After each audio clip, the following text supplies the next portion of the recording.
अस्सलाम वालेकुम दोस्तों, पाकिस्तान और इंग्लैंड के दरमियान एक T20 मैच और 5 ODI मैच की सीरीज खेली जानी है।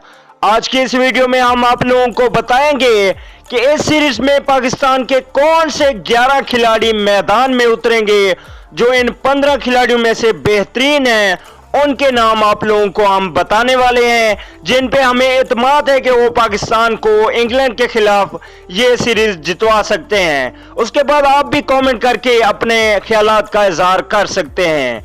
दोस्तों, अगर आप चैनल पे फर्स्ट टाइम है तो बिल्कुल भी फ्री में चैनल को सब्सक्राइब कर लीजिए और साथ में लगे बेल के आइकन को जरूर प्रेस कर देना है।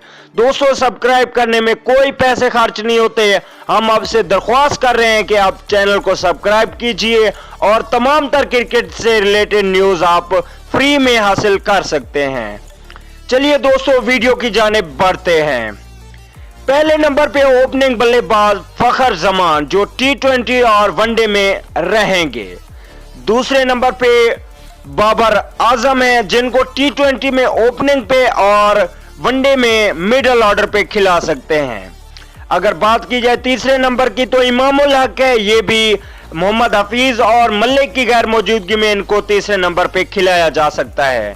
चौथे नंबर पे आप सरफराज अहमद पाकिस्तान क्रिकेट टीम के कप्तान को खिला सकते हैं। पांचवें नंबर पे आसिफ अली पाकिस्तान टीम के लिए बेहतरीन चॉइस है, इनको पूरे इंग्लैंड सीरीज में मौका देना चाहिए।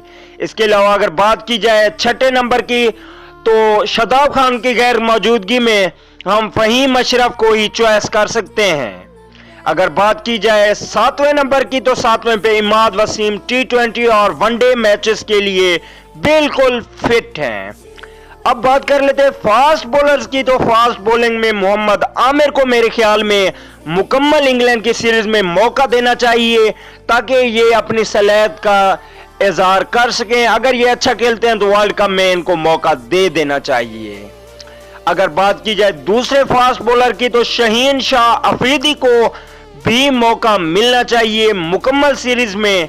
अगर ये अच्छी कारकर्दगी दिखाते हैं तो इनको वर्ल्ड कप में मौका देना चाहिए। इसके अलावा हसन अली तो पक्के आपके पास तीसरे फास्ट बॉलर हैं जो वर्ल्ड कप और इंग्लैंड सीरीज दोनों में खेलेंगे पाकिस्तान टीम की तरफ से। इसके अलावा बात की जाए चौथे फास्ट बॉलर की तो जुनैद खान और हसनैन में से एक को आप मौका दे सकते हैं। बेशक आप वनडे सीरीज में 3 फास्ट बॉलर के साथ मैदान में उतरें और एक हारिस सुहेल को वनडे सीरीज में मौका दे दें, लेकिन T20 सीरीज में क्योंकि गैर मौजूदगी शुएब मलिक और हफीज की, इन दोनों में से या तो दोनों को ही मौका देना चाहिए क्योंकि 4 फास्ट बॉलर के साथ T20 मैच आप खेल सकते हैं क्योंकि कम ओवर्स का मैच होता है। तो दोस्तों, ये थे 11 खिलाड़ी जो पाकिस्तानी टीम को कुछ अच्छा करके दिखा सकते हैं। कमेंट करके जरूर बताइएगा कि आप लोगों को कौन सा खिलाड़ी अच्छा नहीं लगा जिसकी जगह पे दूसरे खिलाड़ी को लाना चाहिए। मोहम्मद हफीज और शुएब मलिक इब्तदाई मैचेस में इंग्लैंड के खिलाफ पाकिस्तानी टीम को दस्तयाब नहीं होंगे और उसके बाद वो पाकिस्तानी टीम को दस्तयाब होंगे क्योंकि शुएब मलिक निजी मसाइल की वजह से वतन वापस आ चुके हैं और मोहम्मद हफीज अभी तक मुकम्मल तौर पे फिट नहीं है। दोस्तों, वीडियो अच्छी लगे तो लाइक जरूर कर दीजिए। अगली वीडियो तक के लिए इजाजत दीजिए। अल्लाह निगहबान।